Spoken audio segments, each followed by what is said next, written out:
Ladies and gentlemen, boys and girls, children of all ages, welcome to the channel. It's your boy, World of Wrestling, here today to discuss about AEW Wrestledream 2023 review. Very, very good, entertaining show. A lot of good matches on this card. Not a whole lot to skip through if you were to go back and watch it. Very solid, good, entertaining pay-per-view. A lot of matches going over 20 minutes.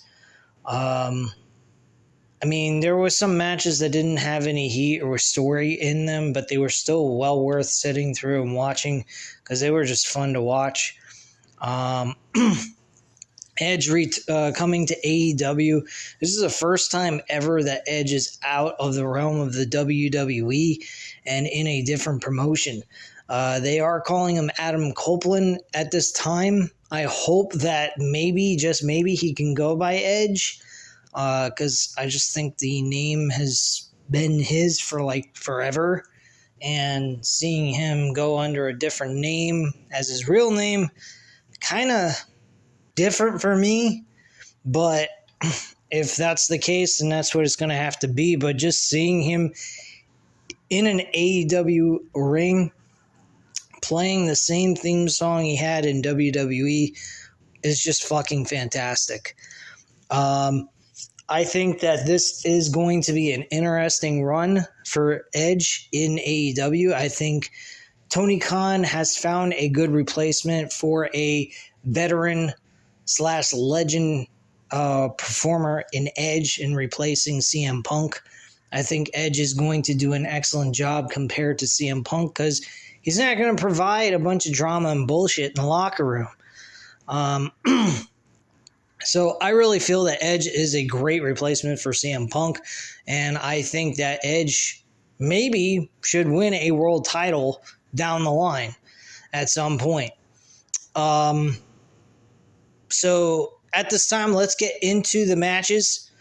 The very first match was a 2-on-1 handicap match for the Ring of Honor World Tag Team titles.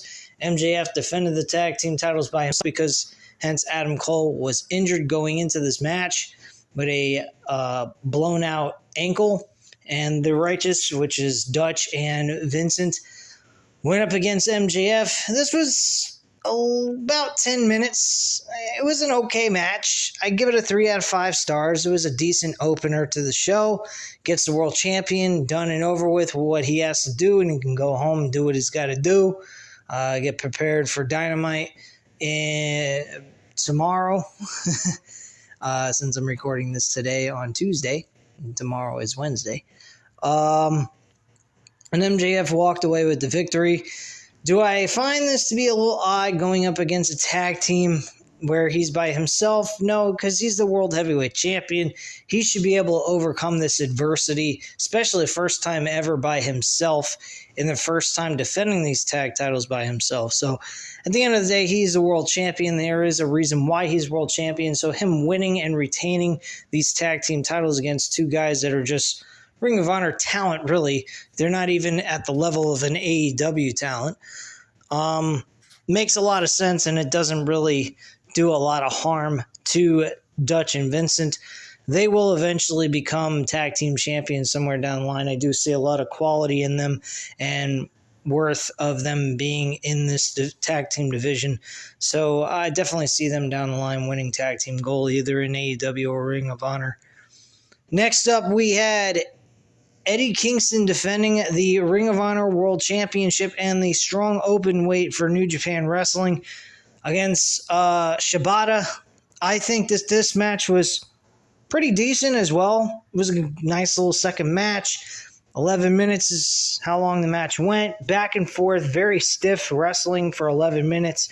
Eddie Kingston retains both of his titles and beats Shibata. They both show some sportsmanship with no storyline going into this, outside of the fact that Shibata was as the son, I believe, of a major Japanese star from back in the day in New Japan Wrestling.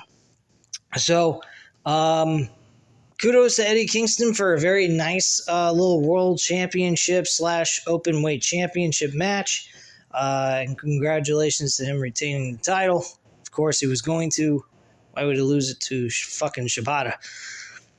Chris Statlander defended her TBS Women's Championship against Julia Hart.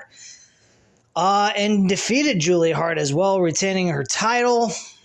My viewpoint on this is, I don't have an issue with Chris Statlander retaining. I was leaning towards Chris Statlander doing that anyway, but the way Julia Hart was just on this roll and how she's improved over the years, I think even if they would have went with Julia Hart, it would have made sense. The title would have been on somebody like Julia Hart where there's a gimmick, there's some sort of story being told with the House of Black and so forth. Brody King being her manager and so forth, basically her own personal bodyguard. I think that it's a great combination. I think it would have been okay if they would have passed the title over to Julia Hart. But there must be some sort of bigger picture here that I'm not seeing. But I think Julia Hart would have made a good choice to make her champion. But, hey, Chris Statlander retaining the title, I'm okay with. As long as they can build a story around this run that she's on. Because right now all she's doing is just defending the title and that's it. There's nothing else to it. So it's kind of bland. There's really nothing going on outside of she's got a winning streak going on. And that's about it. So if they want to build off of the winning streak, they're more than welcome to. I would recommend it.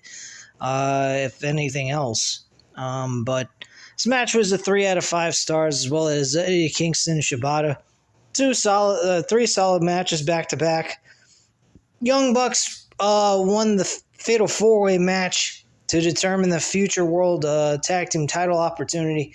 Matt and Nick Jackson defeated Lucha Brothers, the Guns, and the Orange Cassidy and Hook. I actually would have went with Orange Cassidy and Hook in this situation, especially the fact that they're a new team, and they kind of make some sense. The Lucha Brothers would have been another option I would have went with, just to have a title opportunity. I don't think they should win the tag team titles if they would have won this Fatal 4-Way match. The Guns, I would say yes to that if this was strung out long ago after they lost the tag team titles. But since they recently lost the tag team titles, I believe it was in June, having them win and then win the titles back this soon, I think is kind of ridiculous. What was the point of the Guns losing the tag team titles to the FTR anyway in the first place? Wouldn't have made a lot of sense. So I think Lucha Brothers or Orange Cassidy and Hook would have made a lot more sense to go with.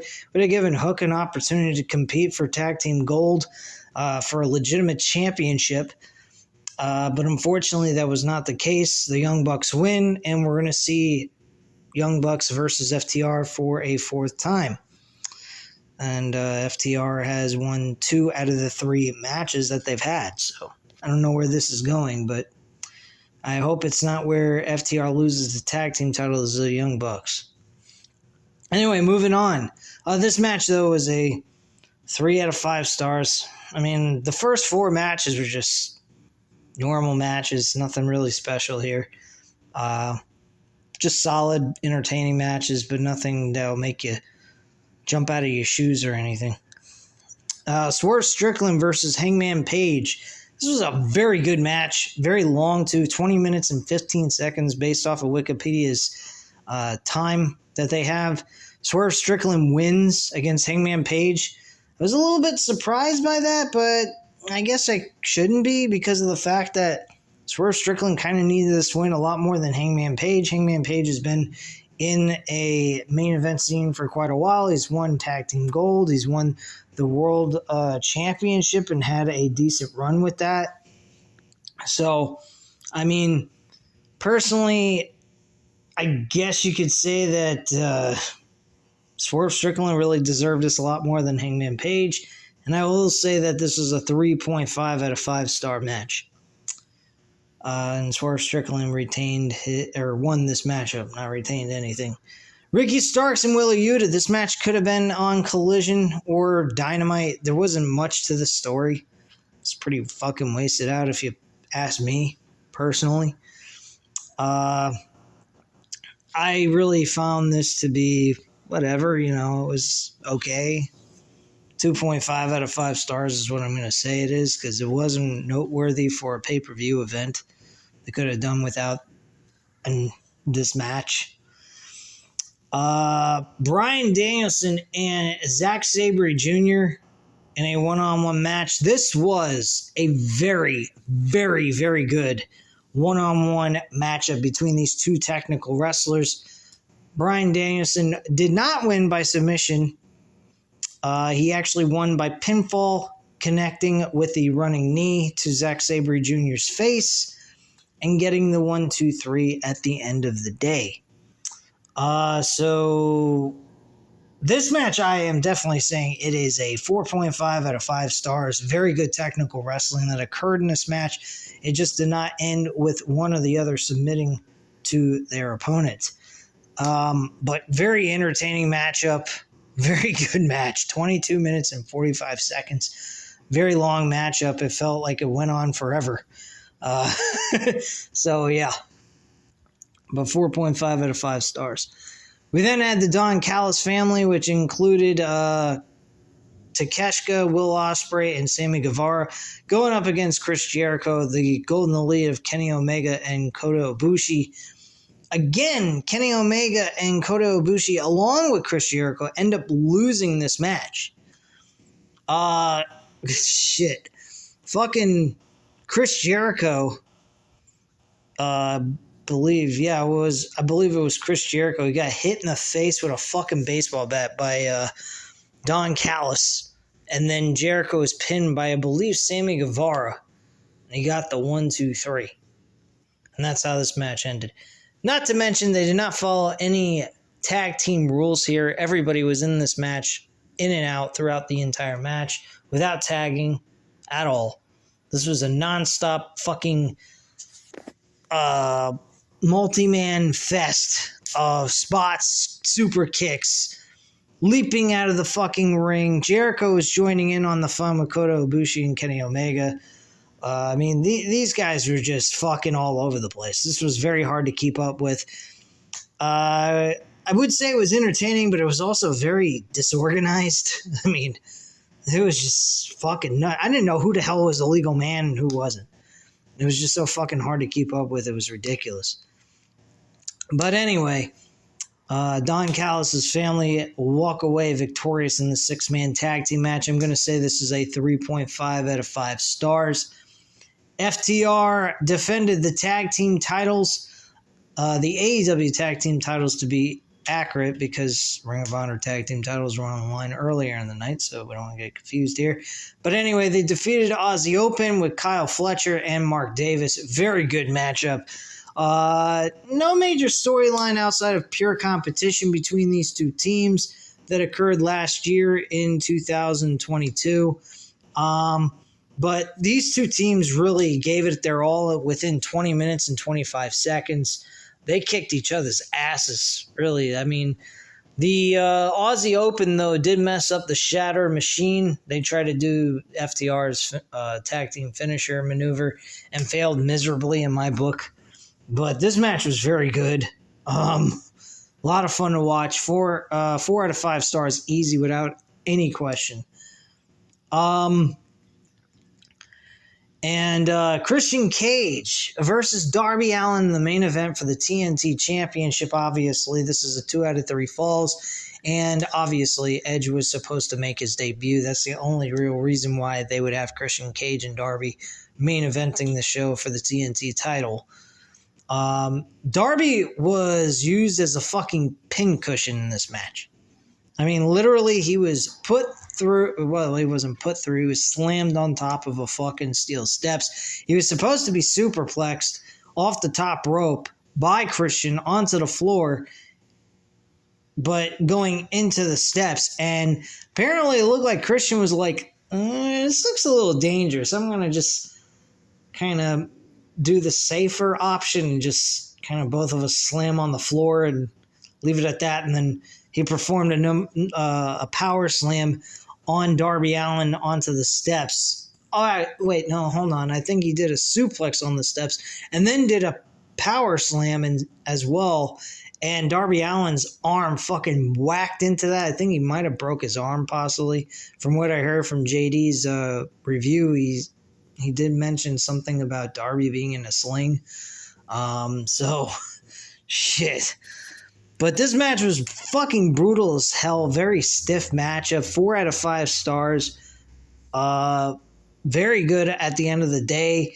Darby Allin gets the first pinfall with a roll-up pinfall by using the turtleneck shirt that Christian had and kind of put it over his head and then rolled him up, kind of fucking him up here, and got the 1, 2, 3 for the first pinfall. And then after that, he got a count out from the spot with the table, or with not the table, with the steel steps. And then at that point, when the referees were checking on Darby Allin to see if he was okay, Christian is taking the entire ring apart. He's fucking undoing all kinds of shit, taking the mat off, exposing the wood underneath the fucking ring, all this kind of stuff, and he's just getting ready to do all kinds of awful shit. And I'm going, isn't this just a regular 2 out of 3 falls match? This match turned into a fucking berserko ending with chaos all over the place, looking like a hardcore match. And it wasn't meant to be a hardcore match at all, or an ODQ match. The referee should have stepped in and said, you're disqualified, you lose that fall, and Darby's the champion.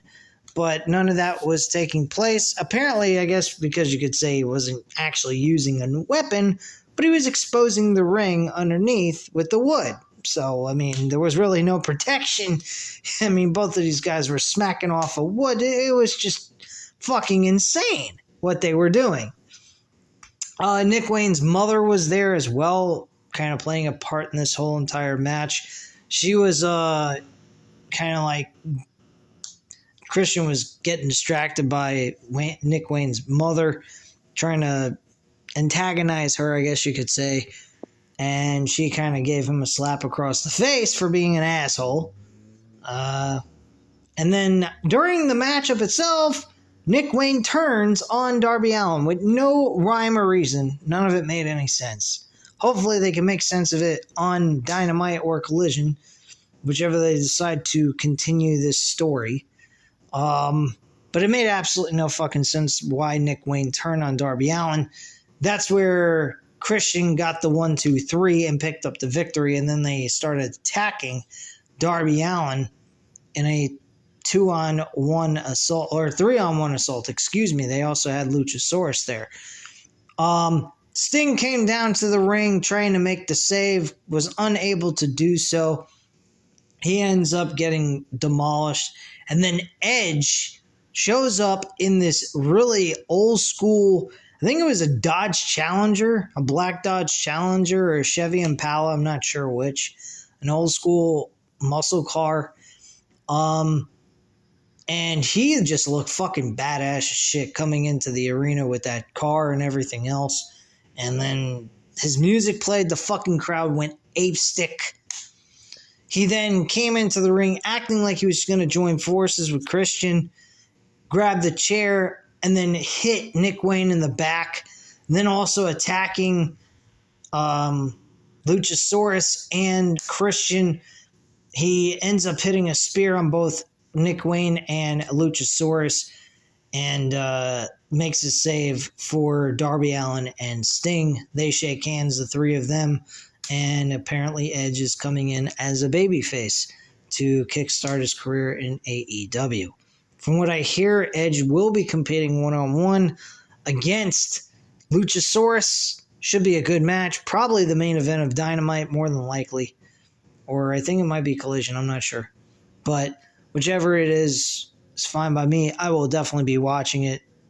And I'm looking forward to it. Again, this match was a 4 out of 5 stars. Very good, entertaining, hardcore matchup, even though it wasn't meant to be one. And I'm looking forward to what they have in store for Edge. There's so many different possibility of matches he's got available to him in this roster. And I think he's going to be a very good success here in this promotion. As long as nothing else goes haywire in AEW and this roster stops acting like a bunch of buffoons. But I really think that he is going to find a lot of success here like he did in WWE. And it should be fun to see where they go with him on their programs. But anyway, guys, that's all I have to say at this time. If you enjoyed this video, by all means, please hit the like button, hit the subscribe button if you're not already subscribed to the channel, of course, and leave a comment down below, and I'll definitely get back to you on that. Thank you guys very much for watching, and have a great night, guys. Bye.